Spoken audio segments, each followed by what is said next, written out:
Welcome to the Council of Better Business Bureau's podcast, The Bistro, where we will discuss today's hottest consumer trends, predict the future with consumer experts, and learn how elite businesses and entrepreneurs continue to push the envelope in today's marketplace. Hello and welcome to The Bistro. Thank you for joining us. For the Better Business Bureau, I'm your host, Elaine Espinola. In 1980, March became the observance month created by the Academy of Nutrition and Dietetics in response to growing public interest on nutrition. Interest on this topic has not faded over the years, and today, consumers have many more resources available to make informed food choices and healthier lifestyle habits for their everyday life.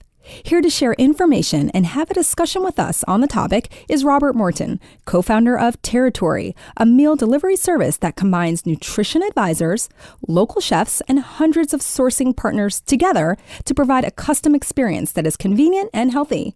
Robert, thank you so much for joining us today. Glad to be here. So let's start off by talking about healthy nutrition, specifically living better and feeling better by making wiser choices.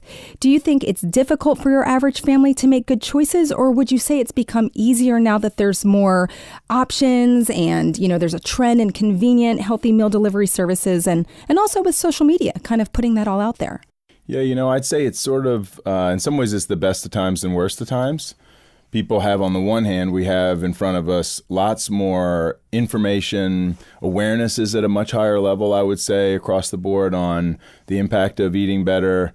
And there's lots of options out there. At the same time, though, I think for a lot of people that can be paralyzing. You hear this term sort of infobesity.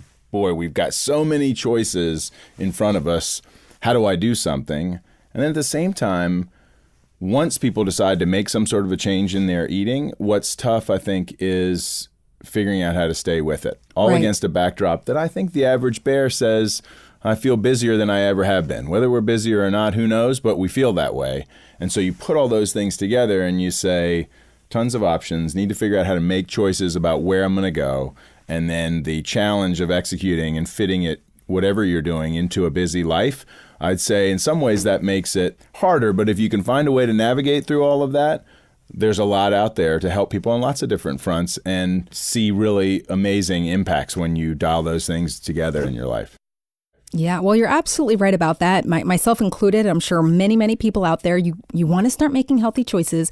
You go online, you're going, okay, what do I do? And then there's paleo, there's keto, there's low carb, there's, vegan. Is that good for you? You watch a documentary, you decide I need to try this. And you're right. I like that term infobesity. I never heard of that before, but you're right. It's a lot of information out there.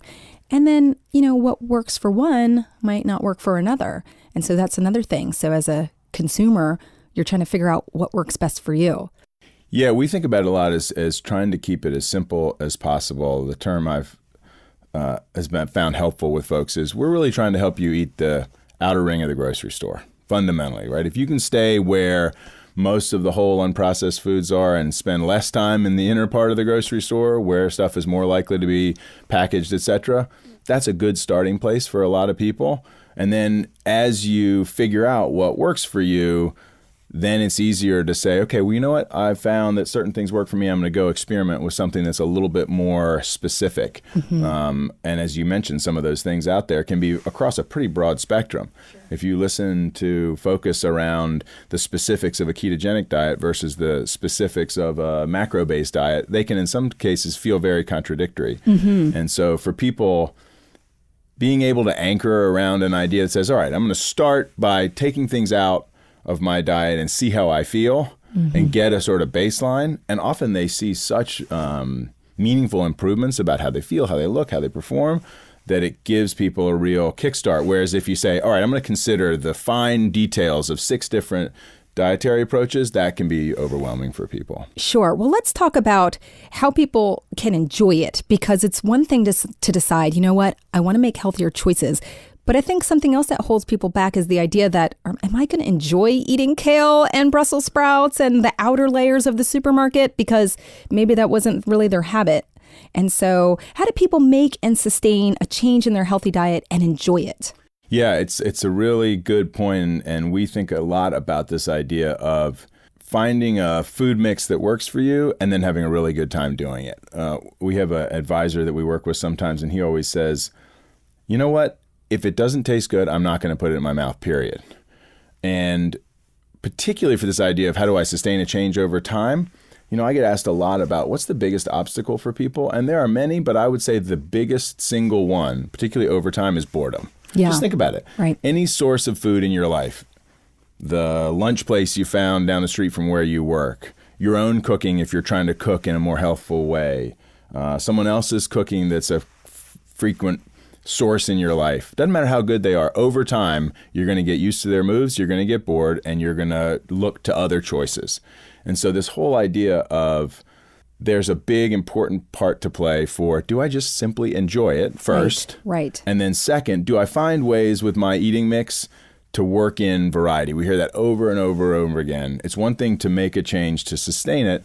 If boredom sets in, I'm more likely to try those other choices. So the mix that we've found can be really successful for people when they're putting this together is get that first step of, I took some things out and I'm seeing how I feel with my diet, but at the same time think a lot about what are ways that I can make that enjoyable on the taste front, because if you don't dig eating it, you're not going to do it for very long. Exactly. That's pretty simple.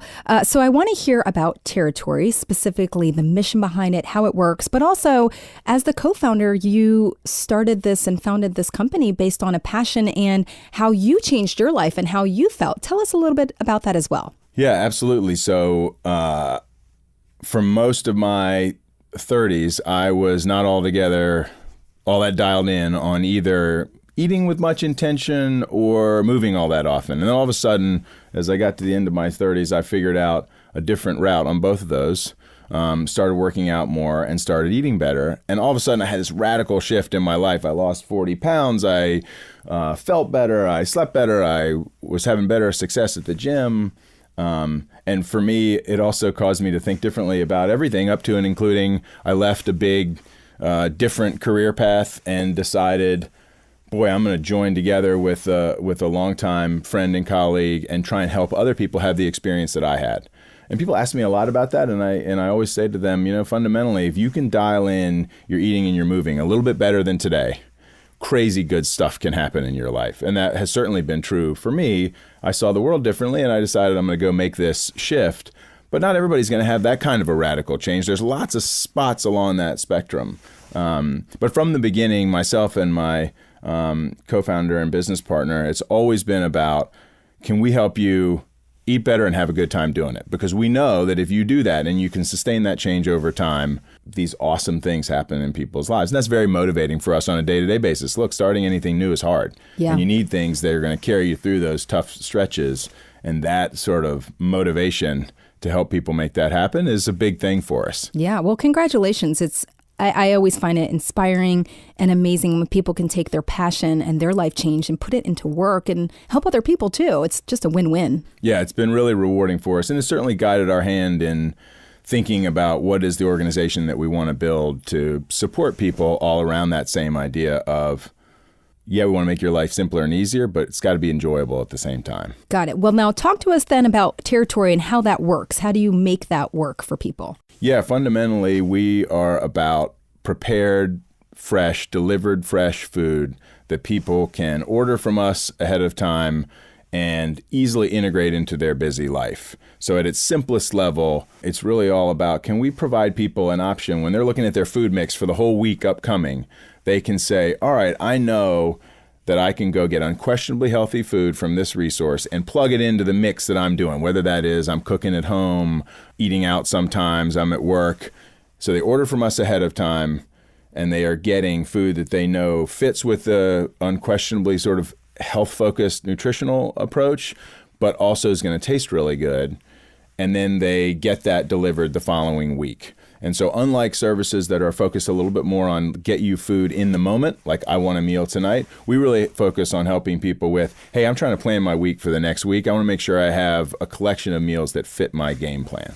Got it. Now, you kind of mentioned there are some other kind of healthy meal delivery services out there. Talk to us a little bit specifically how you're different. Talk about your crew of nutrition advisors, how you implement that in what you offer. Yeah, it really comes down to two things. We, at our core, are trying to combine the expertise of nutritionists and then the expertise of chefs. And that second part is one of the things that really sets us apart, and that is we work with a network of independent chefs in every city we operate in. Each of them, these are caterers, restaurants, food truck operators, each of them bringing their unique take on how to make food taste awesome to our customers, so that the net effect is if you order from us, you can get a single order that you can customize, personalize to your taste, but you're getting it from multiple different interpreters of great food. So go back to what we talked about before. If boredom's the primary enemy, it's just harder to engage if you're eating from the same basic source all the time. So we always thought, boy, what if we could do something that's essentially like a restaurant crawl in your living room, but it's unquestionably healthy. That way you're getting this interpretation of multiple different chefs, and that's a pretty unusual approach for coming at this versus a big mass production approach from a single source. Absolutely. I get that. You talked about how you are now in some other cities. Talk to us about where Territory started and how it has grown over the years. Yeah, we started in here in the DC region and working with fitness communities, typically anything from a CrossFit studio to a yoga studio to a health club, where members order online from us, pick up their food at a fridge that we place in our partner locations. And that steadily grew to include home delivery. And then over time, that same recipe has been a good fit in other cities that we've grown to, starting with LA all the way down to San Diego, now in the San Francisco Bay Area, and most recently in the Dallas area. Okay, well, congratulations on that growth. That's awesome. And so it sounds like people sort of pre-order, if you will, for the following week, and then they have the option to pick it up at one of these locations.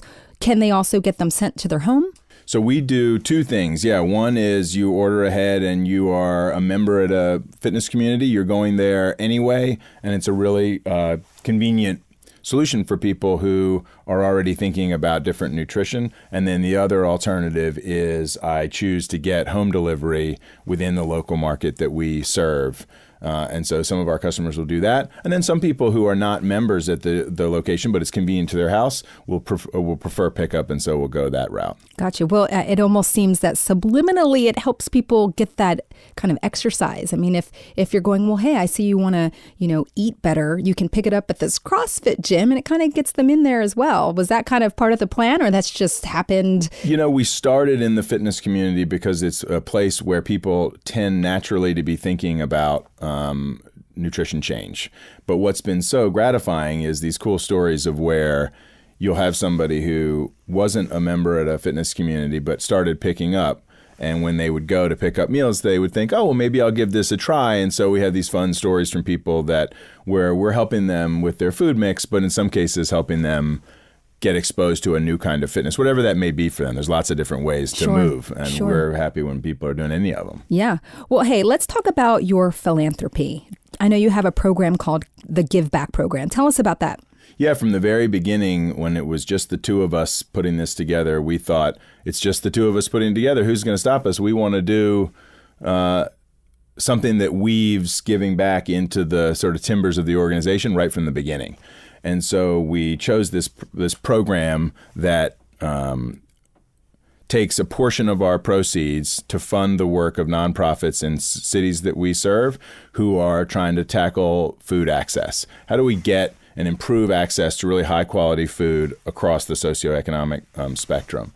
So it's been a really gratifying process. We've been doing it almost since the beginning, again, since it was just two of us. And we work with some great organizations here in the DC region. We work with an organization called Arcadia that has this awesome mobile market program where they bring, it's essentially a farmer's market on wheels, where they bring high quality food to underserved communities throughout the region. And then on a national basis, we're working with organizations like the National Farm to School Network that is raising awareness of farm to school connections in communities across the country. So across the board, it's a way for our customers to participate in this whole question of eating better and food access is good for everybody. And the question is, how can we all sort of put our shoulder to the wheel of making that happen more consistently? Excellent. That's fantastic. Thank you for sharing that. As we wrap up this conversation, okay, what are your top 3 tips for anyone looking to make healthier changes in their diet and lifestyle? The three things that always come to mind for me is, first, we've talked a lot about the nutrition piece of the puzzle, and that really, the number one thing I think about there is try not to get too caught up in all of the options out there. Find some simple steps that you can take, which typically is pulling things out of people's diet and seeing how they feel. And once that happens, people get a really good momentum going from which they can then sort of go off into the branches and figure out what's really going to personally suit them best over time. And then I'd say the other two things are movement. The same thing for people. Nutrition is really accessible. Getting out there and moving in some form really can make a difference. And when we see people dial those two things together is when you get these transformative results. And there's so many ways that you can move these days. We're so lucky we're in this time where there are a million different ways to engage you on the movement front. Sure. It's sort of like the nutrition piece where there's so much variety out there. There's lots of ways to get involved. And then the third one that's big for me these days is sleep. We're learning more and more and more about the impacts of better sleep on so much of our mood, how we feel when we're working out, how we perform, our cognitive function, all of these things. And people looking at their sleep and saying, boy, can I get an extra hour a night, and taking steps down that path can make a really profound difference. And sleep is now rising up the sort of priority ladder to be right up there with your nutrition and your exercise. You dial those three things in even a little bit better, and our experience says that people can really experience awesome change. Excellent tips. Thank you so much, Rob Morton from Territory. Where can our listeners learn more about healthy eating, about what you've shared, and about Territory? Territoryfoods.com is the best spot. All right. Thank you so much for coming today. Thank you. The Better Business Bureau is deeply committed to building and advancing a better marketplace, a trusted marketplace for all, because trust always matters. For the Better Business Bureau, I'm Elaine Espinola, host of the Bistro podcast. Until next time, it has been my pleasure discussing healthy food options and better business with you. You just enjoyed the Bistro podcast. Be sure to tune in next month for a brand new episode. To learn more about our other shows, visit betterbusiness.blueberry.com. That's betterbusiness.blueberry.com and subscribe. The thoughts and opinions expressed on this podcast are the views and opinions of the guests, not those of the Better Business Bureau, Council of Better Business Bureaus, or program affiliates. This podcast is for information and educational purposes only and is copyrighted with all rights reserved. This podcast is protected by Blueberry's Terms of Service.